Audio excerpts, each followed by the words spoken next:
Hi, it's Nicole. It's been a while. I hope you are well. I've been busy since Christmas. I submitted my first ever formative essay. No, I submitted my formative essay as well as my summative essay. I had to learn those two words recently. I keep mixing them up. So formative essay is the type that's not marked, right? It's just to write for me to improve, get feedback. So I submitted that one. So that was a creative nonfiction writing essay. I'm waiting for my feedback. And I submitted my summative essay on the 20th of January, 2:30 in the morning. Whole 12 hours earlier than the deadline. I was very pleased.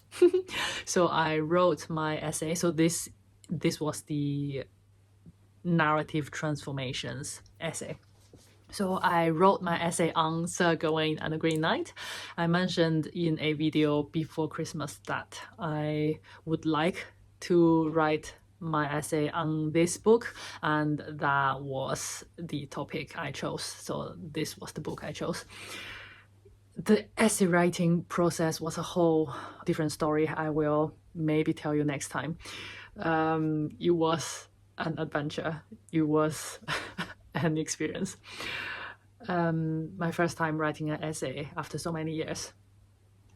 After I graduated from my first MA. So this is my second MA. Anyway, all I want to say now is after I wrote my essay, now I can tell you I love this story even more. I found even more interesting things. I found interesting themes. It's very different to normal. Is normal the right word? It's different to many other medieval romance in terms of in many ways. So, but anyway, I recommend it even more. Please read if you are interested in medieval literature at all. Very good. I read many different translations for the purpose of writing the essay, but for general reading, for pleasure, I still think this is the best. But maybe one day I'll tell you about all of the different translations I read. So that's done. During that week leading up to the essay deadline, I was also reading Sir Thomas Malory's Le Morte d'Arthur, which was a very stressful experience trying to read on two different books, two different subjects at the same time. It was quite stressful, but I managed. This was the topic of the first seminar of this new term. I have a lot to say about this as well, but for now, if you're interested in the stories of King Arthur and the Knights of the Round Table, I think this is probably the most comprehensive collection of stories. This is volume 1, there's a volume 2, so it's kind of big-ish. It includes the story of the Holy Grail, includes the story of Sir Lancelot and Guinevere, and the death of Arthur, obviously, is called Le Morte d'Arthur, and basically the end of the Round Table and the death of Lancelot, the death of Guinevere, basically the end of everybody. The first few books were less interesting. It basically got better and better when I got into it. And a tip for reading this one is that try read as much as possible in one sitting, and if you can read one book at a time, so about this much. I put markers between them, just kind of that much is like a book, which is like a chapter. So if you can read one book at a time, it would be a lot less confusing. So I made the mistake of reading like a couple of pages, a few pages every night before bed, and I got very confused because I kept losing track of who was who and why he did that, because I forgot the reason. And I got into it a lot more when I read a book at a time, just to get the sweep of things. So that was my one top tip of reading the modern author. So that's that. The main thing I want to tell you in this video I've been rambling on is the books I'm reading for this week's seminar, the Narrative Transformations seminar. So I've been reading Apollonius of Tyre, 3 different versions of Apollonius of Tyre. So I've been reading 3 books, but this is the 3 iterations of the same story. And that's the main thing I want to tell you about today. I'm going to the seminar on these 3 books tomorrow. I want to tell you what I've learned so far before I go into the seminar, as usual. So I've got Apollonius of Tyre. This is the original story written in Latin in the 5th century. I want to read you a little bit from the introduction, but let me tell you the other 2 first. So this is the original 5th century story, and this story got included in John Gower's Confessio Amantis in book 8. So John Gower retold the Apollonius of Tyre in his Confessio Amantis. This was written in the 15th century, so around the same time as Chaucer. And this is Pericles by Shakespeare. So Shakespeare dramatized the Apollonius of Tyre in the beginning of 17th century, 1608 or something like that. So later on in his career. This is very exciting because I think this is the only seminar that we are reading 3 versions of the same story in one go, if you know what I mean. So we can see how the story developed throughout the centuries, and I've always wanted to do that specifically for Shakespeare. For example, when I read Antony and Cleopatra, I really wanted to read Plutarch's account of Cleopatra, but at the time I did it as part of Shakespeare, so I was in a bit of a rush, so I didn't manage to do that.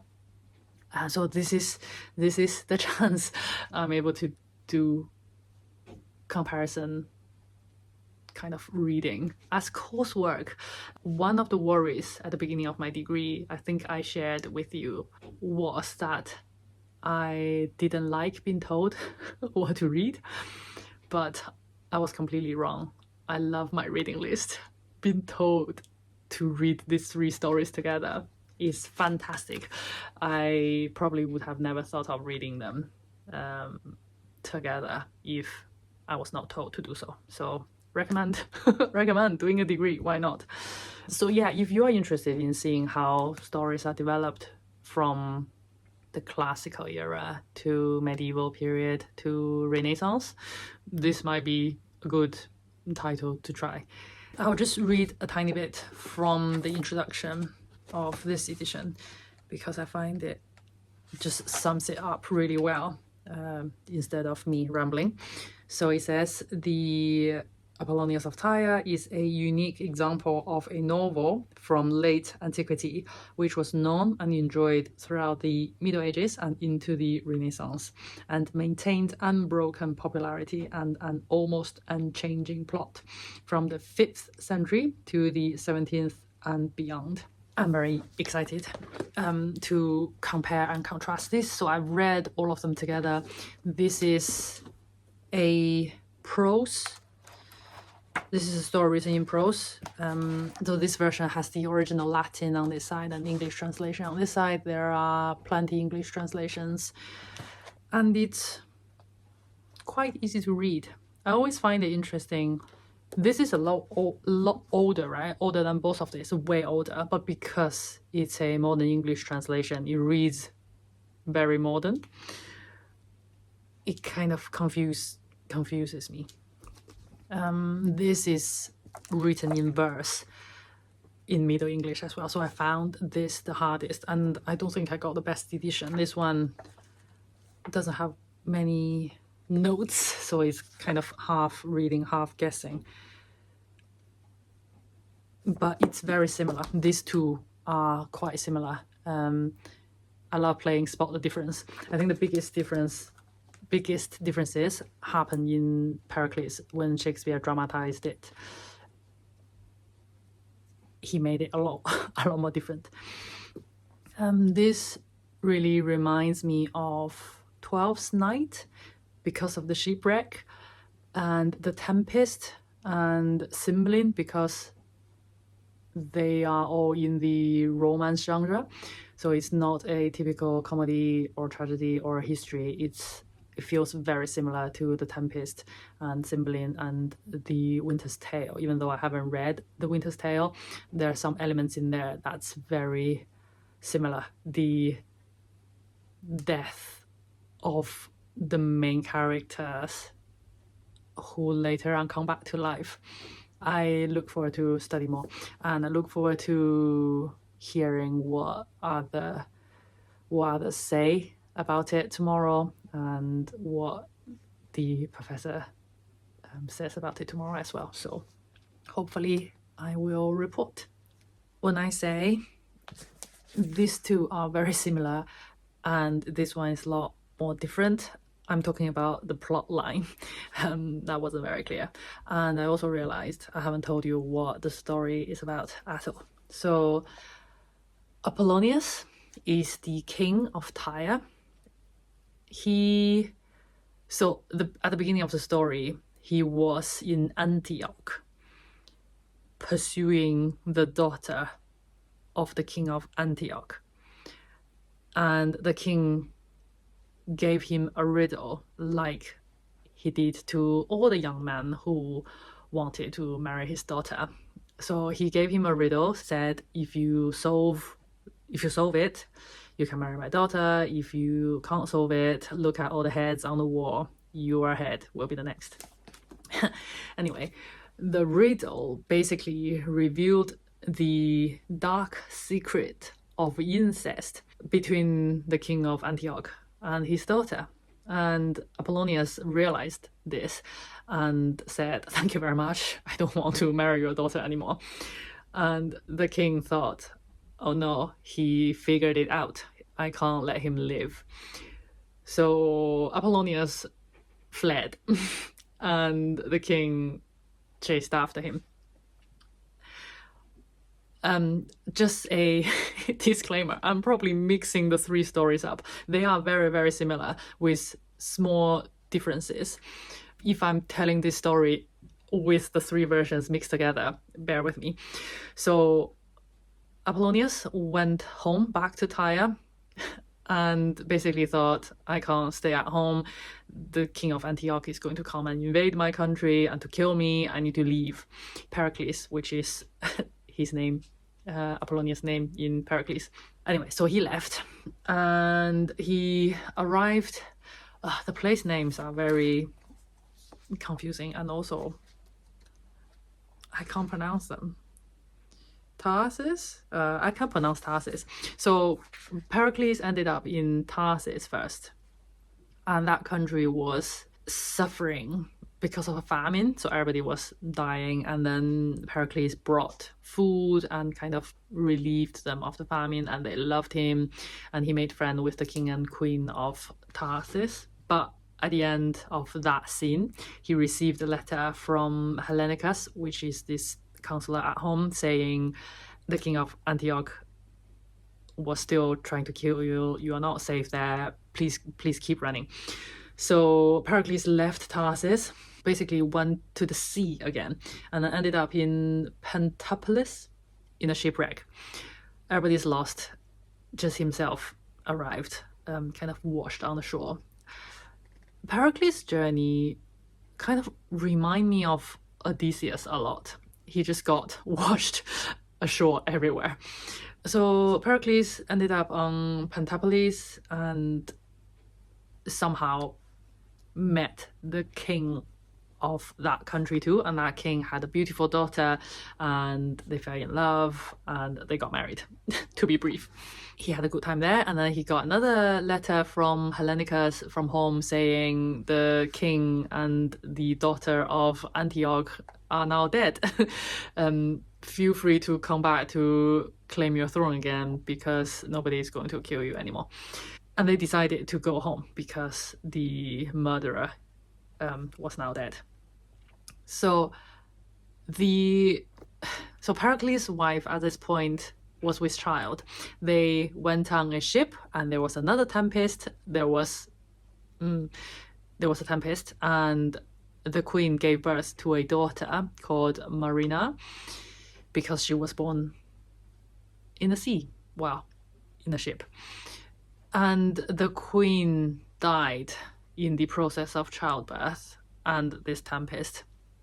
And the sailors basically said, we can't have a dead body on the ship. It's bad luck. You have to throw her overboard. So the king was not very happy. Pericles wasn't very happy at doing that, but he had no choice. So he made this coffin and sealed it really tightly, and then put his wife in the coffin and just threw her overboard with a little note in the coffin saying, this is the wife of Pericles, the king of Tyre. She's a king's daughter. If you come across her, please bury her. Here's £1,000. It wasn't pound, it was some other currency, I can't remember. There's a £2,000. 1,000, please use it for her burial. 1,000, it's a reward for you. Thank you very much. So she was thrown overboard. So Pericles ended up with this daughter, a baby daughter. They sailed back to Tarsus. And Pericles said, will you, to this king and queen of Tarsus, where he relieved of the famine, saying, please look after my baby daughter. And he kind of just left his daughter there and went back to Tyre. So Pericles went home. This coffin got washed ashore all the way to Ephesus, got picked up by the king of Ephesus. And the king was a magician / physician. And he opened the coffin and saw, oh, there's a woman in there. She just died today. And he managed to revive her. She came back to life. And she lived in the temple of Diana for 14 years. So this is the wife. And the daughter lived in Tarsus for 14 years, and she was beautiful. She was skilled in all sorts of womanly crafts. And the real daughter of the king and queen of Tarsus was inferior. So the queen of Tarsus was really jealous of Marina, and she want her dead. So she ordered her to be killed. When this guy was just about to kill her, pirates came and kidnapped her and took her to another place called Mytilene. And she ended up in a brothel. And by her virtue and storytelling and knowledge and intelligence and all sorts, she managed to keep her virtue and didn't get turned into a prostitute. When Pericles, after 14 years, went back to Tarsus for his daughter, the king and queen of Tarsus said, I'm sorry, your daughter's dead. She was ill. So Pericles was so sad that he wanted to kill himself, and he went back onto his ship. So he was just shipping himself all over the place. And he went back to his ship. There was a tempest again, there was a storm again, and he got washed to where his daughter was kidnapped by the pirates. And so he ended up in the same city with his daughter. And because he was so sad, the governor of that city said, we have this virtuous, knowledgeable, intelligent, wonderful woman called Marina. I will ask her to come and comfort you. So the father and daughter met in that kind of situation, and they reconciled. They reunited, I think. And then Pericles had a dream. Said, go to the temple of Diana in Ephesus. So he went, and then he found his wife. The end. I'm not very good at telling stories.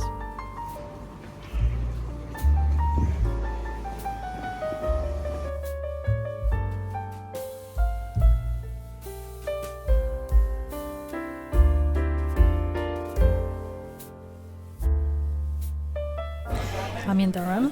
just finished my seminar. I realized I haven't said anything about my Christmas and New Year. And something happened recently. So over Christmas, on Christmas Eve, we were in Stratford-upon-Avon and we watched a production of Twelfth Night by Royal Shakespeare Company. It was very good. I enjoyed it, and it's really helpful that I watched it because now I am reading Pericles and the romance of Shakespeare. They're kind of related, so it's good to remember what Twelfth Night is all about. So that was one thing I enjoyed very much over Christmas. And the other thing, we watched another show. Well, it wasn't a show. So we went to a medieval concert this week.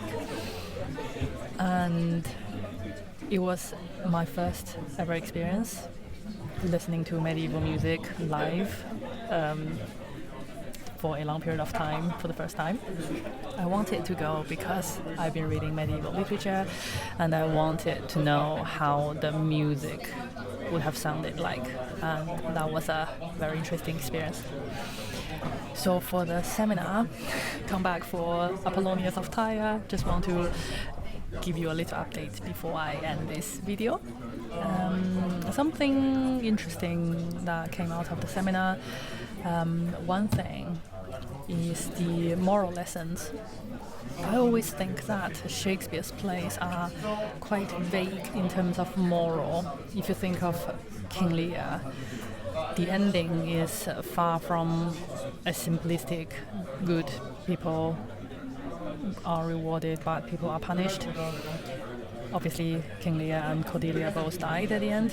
And another example is Richard II. He was a rubbish king, and there's really no reason that we would like him. But by the end, I really liked him in a strange way. He became very human. He became less of a king, I think I said in the video, and more of a human, and I really liked him. So that's my general impression of Shakespeare's plays. It's really complex, and the characters have this depth to them. But Pericles, the play, is really different in the sense that the characters are really black and white in terms of their good and evil. So the king of Antioch is bad, the king of Pentapolis is good, and Apollonius is somehow kind of in the middle, more of a ordinary person rather than a stereotype. But still, good people were rewarded at the end and bad people were punished at the end. So that kind of moral lessons is quite unusual, I think, for Shakespeare, especially in the original Apollonius of Tyre. Marina, the character, this girl, the daughter, who kind of was kidnapped to a brothel. Everyone, all the men who visited her, didn't treat her as a prostitute, didn't rape her, because she told them her sad story and they felt sorry for her, so they all left her alone. But in Pericles, in Shakespeare's rendition, he made her tell morals, so she didn't just tell her sad stories of how she was shipwrecked and all that. Was she shipwrecked? She was orphaned and her mother died in childbirth and all that. She mostly told morals and shamed them away from the brothel. So one of the men who visited her was the governor of the place, and she said, "Do you know what this place is? Why are you visiting this place?" So she kind of, in the end, shamed them away, which is a change that Shakespeare made. I read it somewhere that you see the mind of the author best when he changes the plot or the character of the original story in his adaptation. So that's something I find quite interesting. So moral lessons features really heavily in Pericles, in my opinion at least. And also, I guess, there's the interesting, it's interesting to think about the genre of romance. For example, why is Pericles not categorized as comedy? Like Cymbeline, I think we talked about this when we read Cymbeline last September, I think. Why is Cymbeline not classified as a comedy? Because there's the happy ending, there's the marriage, right? Reconciliation, everything went well. But it's not a straightforward comedy. So it's just quite fascinating to think what's the difference between romance and comedy.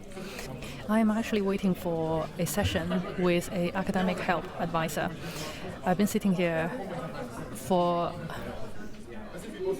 about half an hour now. I think she just sent me a message, so let me check. Excuse me, one sec.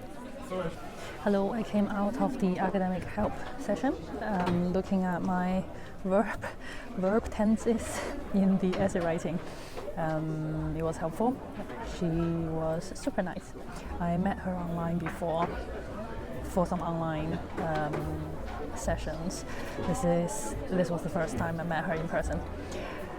Anyway, I'm going home. I'm going to end the video here.